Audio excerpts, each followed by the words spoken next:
আর শেখ হাসিনা যদি কাউকে মুক্তিযোদ্ধা বলতো মানুষ ভাবতো সে রাজাকার।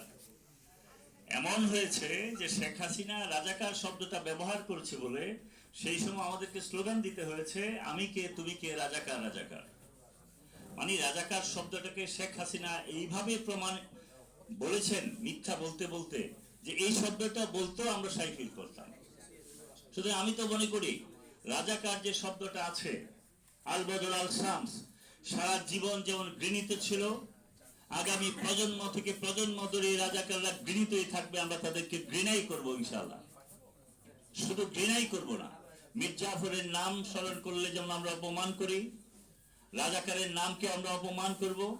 1971 সালে তাদের যে ভূমিকা ছিল সেটার জন্য অপমান করবে। বাবুল ভাই একটা কথা বললেন যে এই প্রজন্ম বলে আমরা তো এসব জন্মই হয় নাই।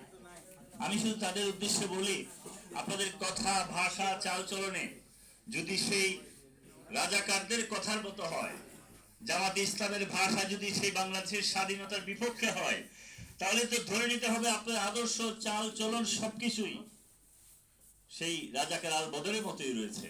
এবং আপনাদের ভাষাও তাই। আপনারা এই 17 মাসে 16 মাসে ডক্টর ইউনূসের আশীর্বাদ নিয়ে আমি ইউনূস সাহেবকে অনেক সম্মান করতাম, এখনো একটু একটু করি। বাট তার উপরে ভর করে ওনারা যা করেছেন, কোনোভাবে চেয়েছিলেন কোনোভাবে 1971 সালের মুক্তিযুদ্ধকে ছোট করা যায় কিনা। যে যুদ্ধে একটা দেশের জন্ম হয়েছে সেটাকে ইচ্ছা করলে তো ছোট করা যায় না। যুদ্ধের পরে আমরা অনেক আন্দোলন করেছি। 7ই নভেম্বরে বিপ্লব হয়েছে, 90-এর গণ অভ্যুত্থান হয়েছে, 24শে জুলাইয়ের অভ্যুত্থান হয়েছে। এই অভ্যুত্থানই কি শেষ?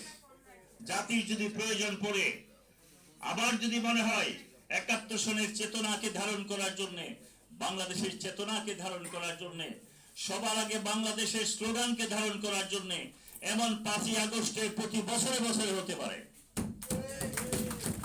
আর যারা মুনাফিকি করেন, যাদের জন্মই হয়েছে মুনাফিকির মধ্য দিয়ে, আপনারা আসলে ভালো হবেন না। আমি সালাম ভাইকে বলবো যে আপনারা একসাথে তাদেরকে ফ্ল্যাগ দেওয়ার সময় আরো ভাবার দরকার ছিল। 1917 সনে আমাদের বর্তমান প্রধানমন্ত্রী আমাদেরকে ডেকেছিলেন এই সম্বন্ধে জানার জন্য, জামাত ইসলামের ভূমিকা নিয়ে। তখন আমি স্পষ্টভাবে বলেছিলাম, এই জামাতের সাথে আমাদের সম্পর্কের কারণে আমরা যত ছোট হচ্ছি, লাভ বিন্দু মাত্র হচ্ছে না। ওরা প্রতিটা আন্দোলনের যখন চূড়ান্ত বিশ্লেষণ আসে, তখনই তারা মুনাফিকের পায়ে হাঁটতে থাকে। সুতরাং তাদেরকে আর যাই হোক বিশ্বাস করা যায় না। এবং তারা যে কত বড় বিশ্বাসঘাতকতা করেছে একটা জাতির সাথে, বিশেষ করে দেশনেত্রী বেগম খালেদা জিয়ার মতো একজন মহিষীর নারীর সাথে, যে মানুষটা কষ্ট করতে করতে কারাগারে ওরা জীবন কেটেছে, এই মহিলার সাথেও তারা মুনাফিকি করেছেন। সুতরাং ওনাদেরকে বিশ্বাস করে আমরা যেমন ছোট হয়েছি, দেশকে ছোট করেছি, এইবার অন্তত স্পষ্ট হয়েছে। আমাদের প্রিয় নেতা তারেক রহমান বলেছেন আমরা তাদের সাথে আর জোট করতে যাচ্ছি না।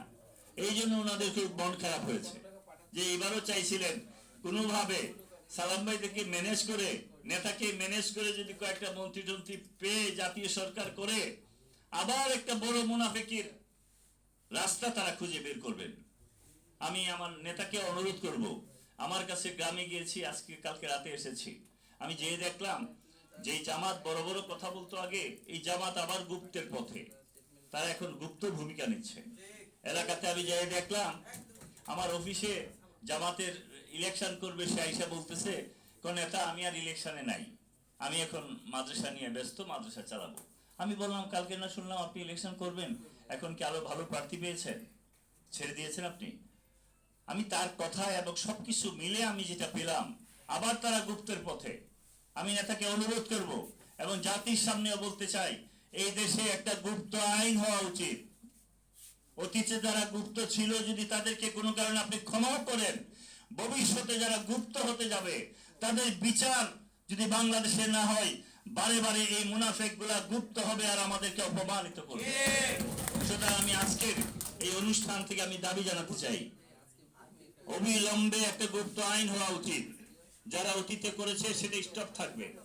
ভবিষ্যতে কেউ যেন আমাদের দলেও ঢুকতে না পারে। আমাদের দলের এটা নিয়ে উকি মারছে। আমি যা দেখছি, আমার এক ইউনিয়নের সেক্রেটারি, তার ভাই ওই ইউনিয়নের জামাতের আমির, জানতেই পারলাম না, হুট করে জানি সে নাকি আমির।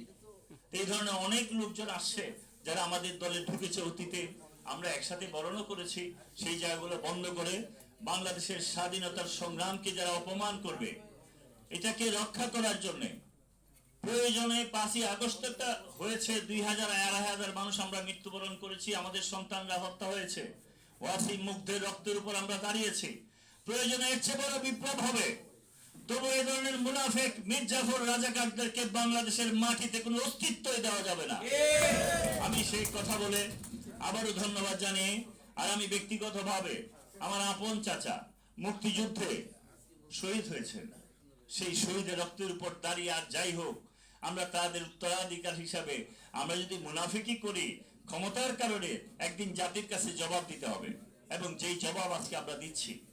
আমি সেই কথা বলে আজকের এই বিজয় দিবসকে, স্বাধীনতা দিবসকে উদযাপন করে এই দিনেই স্বাধীনতাকে আরো বেগবান করার জন্য তারেক রহমানের সবচেয়ে বড় স্লোগান সবার আগে বাংলাদেশ, সেটাকে ধারণ করে আমরা এই বাংলাদেশের সামনে এগিয়ে নিয়ে যাই। সবাইকে ধন্যবাদ জানিয়ে আমি আমার বক্তব্য এখানে শেষ করলাম। আল্লাহ হাফিজ। বাংলাদেশ জিন্দাবাদ। শহীদ জিয়া অমর হোক। দেশনেত্রী বেগম খালেদা জিয়া কে বেশ নসিব করুক। সবাইকে ধন্যবাদ। আসসালামু আলাইকুম।